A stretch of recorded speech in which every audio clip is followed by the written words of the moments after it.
My wife left me 340 notes over 29 years. Little scraps of paper tucked into my lunch pail, folded into the pocket of my coat, taped to the steering wheel of my truck. I threw every single one of them away. I am 85 years old. My name is Arthur Brennan. I have 2 bad knees, a heart that runs on 3 stents, and 1 photograph of my wife that I can still look at without my hands shaking. Some mornings it takes me 20 minutes just to stand up from this chair. But I can remember June's handwriting like I saw it 5 minutes ago. Small letters, always in pencil, always ending the same way. Come home to me. I need to tell you something, and I need you to hear it the way I wish someone had said it to me 40 years ago. Not gently, not with some soft music behind it. I need you to hear it the way a man hears a doctor say the word malignant. Because what I am about to tell you is that simple and that serious. You are ignoring the person who loves you most. Not on purpose, not with cruelty. You are doing it the same way I did it. Slowly, casually. One I'm busy at a time. One not right now at a time. One I'll make it up to her later at a time. And later is a place that does not exist. I know because I have been looking for it for 13 years. June and I met in 1962. I was 22 years old, filling up my rig at a Texaco station outside Knoxville, Tennessee. She was behind the counter of the diner next door. Red apron, hair pulled back, a pencil behind her ear that she kept forgetting was there. I ordered black coffee and a slice of pie I did not want just to sit at that counter a little longer. She caught me staring and said, "You're gonna burn a hole in that cup." I said, "I'm not looking at the cup." She didn't smile. She just said, "Well, that's a terrible line, but the pie is good, so I'll let it slide." We were married 7 months later, December 14th, 1962. It snowed that morning. Her shoes got wet walking into the courthouse, and she laughed about it. Said, "That's how you know it's real, Arthur. When your shoes are wet and you don't care." I was a long-haul truck driver. Ran freight between Tennessee and Michigan mostly. Gone 3-4 days at a time. Sometimes a full week. June knew what she was getting into. She said she didn't mind the waiting. She said she'd keep busy. And she did. She raised our daughter Claire almost entirely by herself. She planted a garden that took over half the backyard. She joined the church choir even though she couldn't hold a note to save her life. She made friends. She built a world. And somewhere inside that world, she left a door open for me. She never closed it. Not once in 29 years. But I was on the road. The notes started in our first year. I would find one tucked inside my thermos lid. "Drive safe. Thinking about you." Small things. Nothing dramatic. I would read them somewhere around mile marker 40, fold them up and toss them at the next truck stop. I didn't think about it. She wrote them all the time. I figured she would always write another one. By year 10, the notes had changed. They got longer, more specific. "Claire took her first steps today. I wish you'd been here. I saved her shoes." Or, "Your mother called. She sounded tired, Arthur. Maybe call her this week." Or sometimes just, "I miss you. The house is too quiet." I read them. I always read them. But I never wrote back. Not once in 29 years. Never left her a note on the counter. Never tucked a piece of paper into her purse. Never wrote the words she was writing to me 340 times. "Come home to me. I'm proud of you. I miss your voice. I just drove. Claire had a dance recital in the spring of 1979. She was 9 years old. She had been practicing for 2 months, spinning around the living room in a tutu June had sewn by hand. Pink tulle. June pricked her finger so many times making it that she joked her blood type was now ballet. I was supposed to be there. I told June I would try. I told Claire I would try. The run to Detroit took longer than expected. Bad weather outside Lexington. I called from a payphone at a truck stop and told June I wasn't going to make it. She was quiet for a long time. Then she said, "He's going to look for you in the audience, Arthur." I said, "Tell her I'm sorry." June said, "That's not the same thing." Claire did not talk about the recital when I got home 2 days later. I asked her how it went, and she said, "Fine, just fine." She was 9 years old, and she had already learned to stop expecting me. That was the year the door started closing. June never said it out loud. She never yelled. She never gave me an ultimatum. She just got a little quieter each year, a little more self-sufficient, a little more complete without me.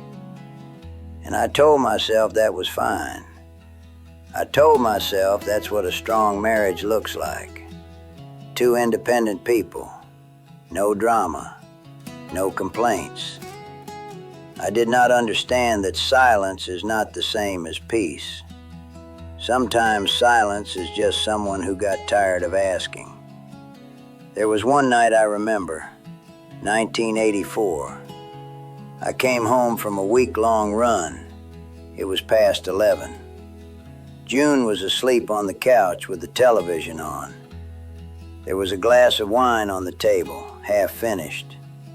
And on the kitchen counter, a plate of food wrapped in foil with a note that said, "Tuesday's dinner." I heated it up Thursday. I stood in that kitchen at 11 o'clock at night, eating a reheated meal my wife had made 2 days earlier. And I thought, this is fine.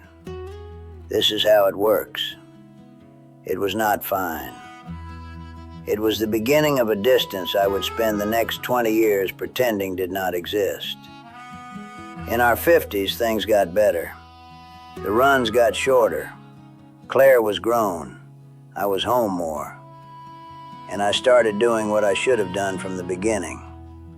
Sitting with June on the porch, drinking coffee in the mornings, not saying much, just being in the same room without looking at the clock.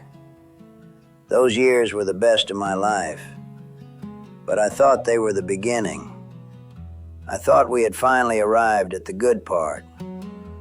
I did not understand they were already the last chapter. June was diagnosed in the fall of 2007, ovarian cancer. The doctor used the word aggressive 3 times in 2 minutes. I counted because I did not know what else to do with my hands. They gave her 8 months. She made it 14. And those 14 months were the most present I have ever been in my entire life. I drove her to every appointment. I held her hand in waiting rooms where the magazines were always 6 months old and the coffee was always cold. I brushed her hair when she was too weak to lift her arms. I read to her at night, the same paperback novels she always loved. She would close her eyes and listen, and sometimes she would smile and say, "You're using the wrong voice for the detective, Arthur." One afternoon, about 6 weeks before the end, she looked at me from her hospital bed and said something I have not been able to put down for 13 years. She said, "You know what's funny, Arthur? It took me dying to finally get your full attention." She was smiling when she said it. That is what gets me. She was not angry. She was just telling the truth the way she always did, quietly, with a pencil and a scrap of paper and no expectation that anyone would answer. June died on a Thursday morning. November 8th, 2009. I was in the room. I was holding her hand. She did not say anything at the end. She just squeezed my fingers once, and then she didn't. After the funeral, I went through her things. I was not looking for anything in particular, just touching her clothes. Sitting in her closet like a fool because it still smelled like her. Lavender and something else I never could name. And on the top shelf, behind a stack of old quilting magazines, I found a shoebox. White, ordinary, the kind you forget about. Inside were 340 pieces of paper, notes, folded the same way she always folded them. Small letters, always in pencil. She had kept copies of every single note she ever left me. Every thermos note, every lunch pail note, every coat pocket note. 340 of them spanning 29 years. I sat on the floor of that closet and I read every one. Drive safe, Arthur. Claire smiled today and she looks just like you. Your mother misses you, call her. I planted tomatoes, I wish you could see the garden. The porch light is on. I'm proud of you. Come home to me. 340 times she reached out. 340 little doors she opened. I never once walked through. At the bottom of the box there was one note I had never seen before. It was not a copy. It was the original. Dated September 2007, 2 weeks after her diagnosis. It said, I always hoped you'd leave one for me, even just once. It didn't have to be long. I have been sitting with that sentence for 13 years. 13 years of mornings on this porch, drinking coffee alone, staring at a garden that has mostly gone to weeds because I do not have her hands. 13 years of waking up at 3 in the morning, reaching for a body that is not there. 13 years of answering a question she stopped asking decades ago. Some nights I write her notes now. I leave them on the kitchen counter where she used to leave mine. I know she's not coming downstairs to read them. I know that. But I write them anyway because I have 340 notes to answer for, and I am an old man with 2 bad knees and a heart that runs on stents, and I am running out of mornings to say what I should have said when mornings still had her in them. So let me tell you what I know. Not from a book, not from some speech I heard. From 29 years of notes I threw away and 13 years of trying to write them back. The person in your life who keeps reaching out, who keeps calling, who keeps texting, who keeps asking you to sit down, to be still, to be here. That person is leaving you notes, and you are throwing them away. Not because you are cruel, because you are busy, because you think there will always be another one. There will not always be another one. One day the counter will be empty and the handwriting will be gone, and you will stand in a kitchen at 3 in the morning holding a shoebox full of proof that somebody loved you more than you deserved. Silence is not peace.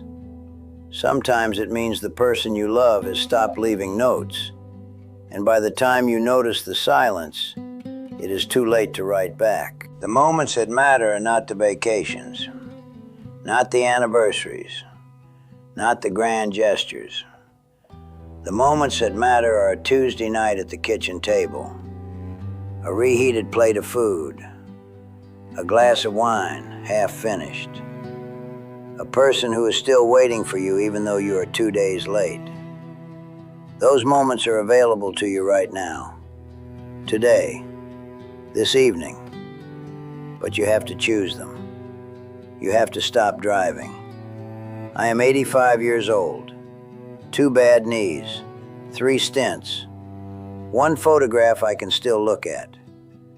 But I am here on this porch every morning with my coffee. And some mornings, when the light hits the garden just right, I swear I can see her out there. Kneeling in the dirt, hair pulled back. That pencil behind her ear she always forgot was there. I think she would be glad I finally stopped driving. I think she would be glad I am finally sitting still. In the comments, I want you to do one thing. Write a note. Not to me, to the person you have been too busy for. You do not have to send it yet. Just write it down. Because the moment you write it, it stops being an excuse and starts being a promise. 340 notes, 29 years. I never wrote back. Don't be like Arthur.